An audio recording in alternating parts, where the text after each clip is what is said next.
Hey guys, my name is Jessica Fernandez and I'll be going over bioterrorism and emergency preparedness. So what is bioterrorism?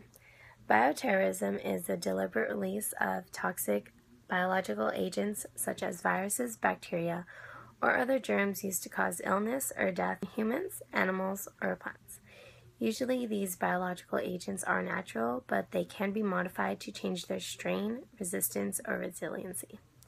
They can be spread through many ways via air, food, water, or even person-to-person contact. So, why bioterrorism? The reason a person may choose bioterrorism is because, in all honesty, it may take hours or even days for an illness to become apparent. The disease first goes through accumulation, then aggravation, dissemination, localization, manifestation, and then finally disruption. Going through this process makes it extremely difficult to detect these biological agents. Health professionals would have to ask questions such as, how did this disease start? How did it spread? Where did it start? What are the symptoms? Or how long before the disease becomes fatal? You may ask, what does this have to do with us? There are some potential bioterrorism threats for the United States, such as anthrax, botulism, brucellosis, the plague, smallpox, tularemia, and viral hemorrhagic fever.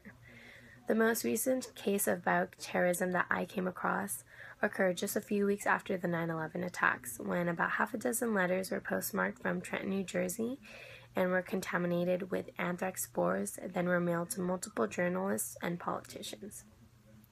People were infected between the months of September, October, and November, which resulted in about 22 infected people and 5 deaths.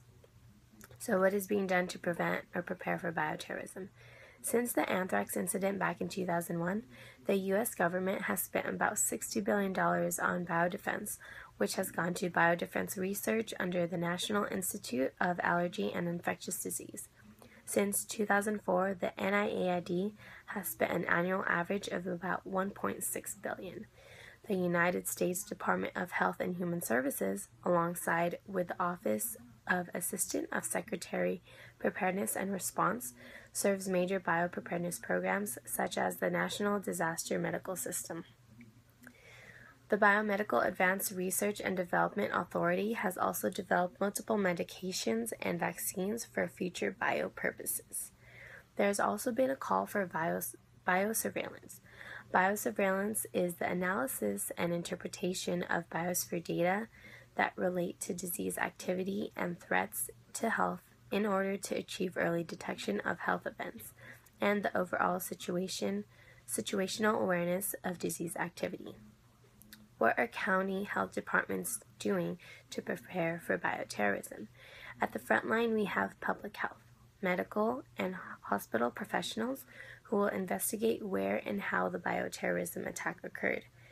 Public health and medical leaders will then advise political leaders on the right course of action and provide medical care in hospitals. And as previously stated, depending on your region, there will be an emergency preparedness plan to follow. Then after that follows the development of medicines and vaccines, which will be needed to follow the biological attack. It is hoped that with these steps, bioterrorism attacks will be contained and halted to prevent any further or future spread of the illness.